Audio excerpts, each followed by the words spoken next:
Security assessment and testing. Design and validate assessment, test, and audit strategies. Security testing is a process intended to reveal flaws in the security mechanisms of an information system.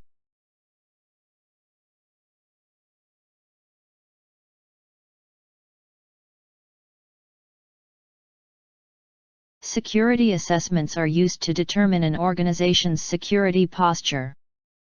Security audit compares its results against a standard to determine whether the standard is being met. An audit process depends upon the following phases: determination of goals and scope, selection of audit team, audit planning and preparation, conduct an audit, documentation, issuing the review report. Security assessment and testing depends upon designing, assessment and analyzing phases. Designing of security assessment and testing ensures that all security controls that enforced are functioning properly. Assessment and testing are performed to ensure that all risks are properly mitigated. Security assessment strategy is based on the requirements from the Information Security Policy, business requirements, and risk management processes. Security assessment, testing, and auditing occur in three types: internal assessment, external assessment, and third-party assessment. Internal audits are performed by an organization's internal audit staff and are typically planned for internal audiences. Internal audit strategy should be aligned with the organization's business and day-to-day operations.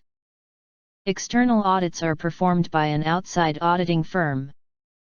An external audit strategy should complement the internal strategy. Third-party auditing provides a neutral and objective approach for auditing the environment. A third-party audit ensures that both internal and external auditors are following the processes and procedures. Companies should ensure that internal and external testing and assessments are completed on a regular basis. Security assessment and testing. Conduct security control testing. Security control is implemented through the use of an IT asset. These IT assets are configured hardware devices or software deployed within an organizational network. Security control testing can include testing of the physical facility, logical systems, and applications. Security control testing are: vulnerability assessment, penetration testing, log reviews, synthetic transactions, code review and testing, misuse case testing, test coverage analysis, and interface testing. A vulnerability assessment is the process of identifying, quantifying, and prioritizing the vulnerabilities in a system. A vulnerability assessment helps to identify the areas of weakness in a network. A vulnerability testing tool such as Nessus or OpenVAS may be used to identify the vulnerabilities. Penetration testing is the process of simulating attack on systems to bypass automated security controls. A penetration tester is a white hat hacker who receives authorization to attempt to break into an organization's physical or electronic perimeter, and sometimes both. Penetration tests are designed to determine whether black hat hackers could do the same. Phases of penetration testing are: Phase 1, discovery or reconnaissance. Phase 2, scanning and probing. Phase 3, exploitation. Phase 4, post-exploitation. Phase 5, reporting findings. In the discovery or reconnaissance phase, pen tester gathers information regarding the target system and network. The scanning and probing phase using the information gathered in the first phase to identify potential targets and gather more detailed information. The exploitation phase is attempting to gain unauthorized access by exploiting vulnerabilities. Post-exploitation phase is attack continues using information gathered from the prior three phases. The reporting phase is the final phase. Penetration tester gathers all of their findings and compiles them into one or more reports. Typically, an executive-level report is created. A log is a recording of events that occur on an organizational asset, including systems, networks, devices, and facilities. Log review is the examination of system log files to detect security events or to verify the effectiveness of security controls.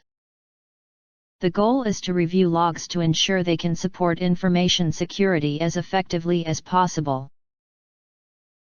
Reviewing security audit logs within an IT system verify that access control mechanisms are performing effectively. Synthetic transactions are real-time actions or events that automatically execute on monitored objects. Synthetic transactions can be used for application monitoring, service monitoring, database monitoring, TCP port monitoring, and network services. Application monitoring is an application responsive, and does it respond to queries and input as expected? Service monitoring is a selected service responding to requests in a timely manner, such as a website or file server. Database monitoring are back-end databases online and responsive?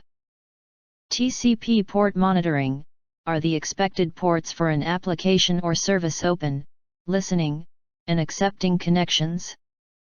Network services are the DNS and Dynamic Host Configuration Protocol, DHCP, servers responding to queries. Is the domain controller authenticating users? When software developers write software, the written software is referred to as code. Code review and testing are systematically examining application source code to identify bugs, mistakes, inefficiencies, and security vulnerabilities in software programs. Online software repositories, such as Mercurial and Git, enable software developers to manage source code in a collaborative development environment. A code review can be accomplished manually by carefully examining code changes visually. A code review can be accomplished by using automated code reviewing software, such as IBM AppScan Source, HP Fortify, and CA Veracode. Testing and code review techniques are automated versus manual testing, black box versus white box testing, dynamic versus static testing. Testing can be conducted with software tools, which automates the examination of the code. This can allow the code to be reviewed quickly. However, an automated tool may miss certain issues. Software developers have different styles, and applications can be increasingly complex. Manual testing may take longer. A skilled manual tester may spot issues that are not evident to the one-size-fits-all automated scanner. The accuracy and thoroughness of manual testing are highly dependent upon the skill of the individual reviewing the code. In black box testing, the testing is performed without any internal knowledge of the workings of the application. For instance, the source code is not available in black box testing, requiring black box testing to be conducted by running the application itself. White box testing includes more detailed information regarding the inner workings of the application. For instance, source code is often reviewed in white box testing. In dynamic testing, the code being tested is actually run. Static testing is the examination of the system without executing the code. It can be done with a set of tools, automatically or manually. Code review processes are pair programming, over-the-shoulder code review, pass-around code reviews, tool-assisted reviews. Pair programming is an agile software development technique that places two developers at one workstation. One developer writes code, while the other reviews it. Over-the-shoulder code review requires one developer to write code while the other watches and reviews the code. Pass-around code reviews work by sending code to reviewers who check the code at a later date. Tool-assisted reviews rely on a formal or informal tool to ensure that code is reviewed. Fuzz testing is automated approach to testing a running application that uses a fuzzer, an application designed to test another application, by sending unexpected data to the application. The tester can then observe how the application responds to receiving the random data from the fuzzer. Misuse case testing tests an application to ensure that the application can handle invalid input or unexpected behavior. Misuse case testing ensure that an application will not crash and to improve the quality of an application by identifying its weak points. When misuse case testing is performed, organizations should expect to find issues. Test coverage analysis measures the percentage of source code that is tested by a given test. Four main types of coverage criteria are: branch coverage, condition coverage, function coverage, statement coverage. Branch coverage ensures that each branch in a control statement has been executed. Condition coverage requires each Boolean expression to be validated for both true and false conditions. Function coverage makes sure that every function in the program is called. Statement coverage validates the execution of every statement in the program. Interface testing evaluates whether an application's systems or components correctly pass data and control to one another. Interfaces that should be tested are client interfaces, server interfaces, remote interfaces, graphical user interfaces, GUIs, application programming interfaces, APIs, external and internal interfaces and physical interfaces. GUI testing involves testing a product's GUI to ensure that it meets its specifications through the use of test cases. API testing tests APIs directly in isolation and as part of the end-to-end transactions. Security assessment and testing collect security process data. After security controls are tested, organizations must ensure that they collect the appropriate security process data. Security process data that is collected are account management, management review and approval, key performance and risk indicators, backup verification data, training and awareness, and disaster recovery, DR, and business continuity, BC. Account management. Accounts are the set of credentials used to access a system. Most commonly, people think of user accounts, such as a username and a password, used to log on to a computer. Computer accounts used to authenticate and authorize a computer's access to network resources. Service accounts used by processes running on a system and that can execute commands on a system without the need to log on. Guest accounts used to allow anonymous access to a resource. Federated accounts and other third-party accounts that may be provided by identity providers outside of the organization. Account management phases are: creating accounts, modifying accounts, auditing accounts and deleting accounts. Account management begins with the creation of the account. This is the first phase of the account management life cycle. Modifying accounts ensuring that it only has the rights, access, and privileges that are appropriate for the role that it or the account owner needs to perform and that privileges that do not match have been removed.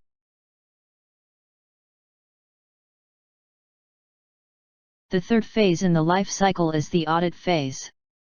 This phase is designed to catch any violations of policies and best practices. Deleting accounts ensuring that it is removed from all of the systems and services.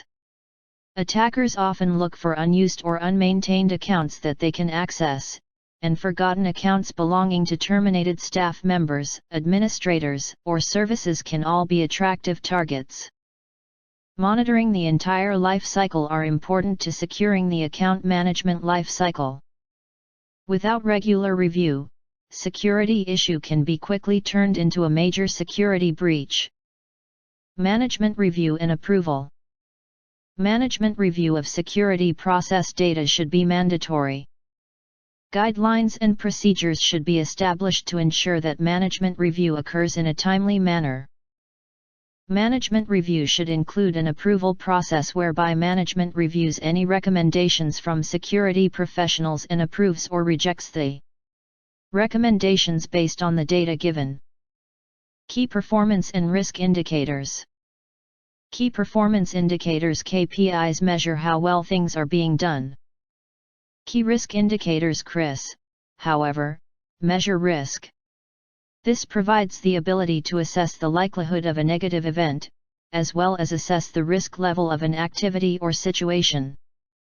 Common key risk indicators are vulnerability metrics, policy exception rates, audit findings that are outstanding or unresolved, security incident rates, malware infection rates, security education and awareness rates, measures of the use of unapproved software, risk assessment ratings, patching compliance, account management status and issue rate, backup verification data. Security process data that is collected should be backed up. Security professionals should ensure that appropriate backup and restore guidelines in place for all security process data. The first step in avoiding data loss is identifying the data that is critical to an organization. Once criticality is documented, a backup schedule can be identified, and backups can begin. Ensuring that the backups are functioning properly. This involves reviewing the backup logs to ensure that the backups ran without issue. Issues during the backup process should be investigated and resolved quickly. Problems should be escalated to management so there is an awareness regarding any data that may not have been backed up. Failed backups create risk that upper management must be informed. Backups must be tested. Backups should occasionally be restored and tested to ensure that the data is intact and has maintained its integrity. Hardware needed for the recovery process should be tested and confirmed working. Testing recovery process ensures that personnel are properly trained and ready for a recovery situation. Backup is useful only if it can be restored. Auditing should review both the process and the execution of backups and backup verification to ensure that the organization minimizes the risk of data loss. Training and awareness. Security training is teaching people to perform their roles securely.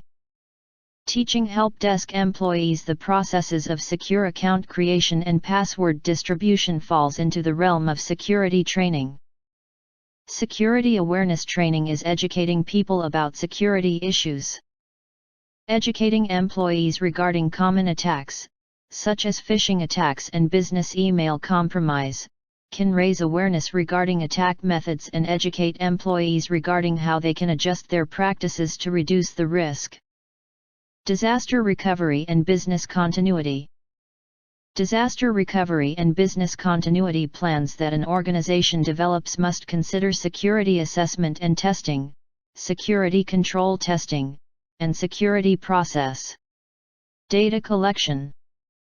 Organizations need to periodically review and test their disaster recovery, DR, and business continuity, BC, plans, to determine whether recovery plans are up to date, and will result in the successful continuation of critical business processes in the event of a disaster. The life cycle of the business continuity plans (BCP) is: Phase 1, perform a risk analysis. Phase 2, perform a business impact analysis. Phase 3, create a strategy and develop a plan. Phase 4, test, train, and maintain the plan.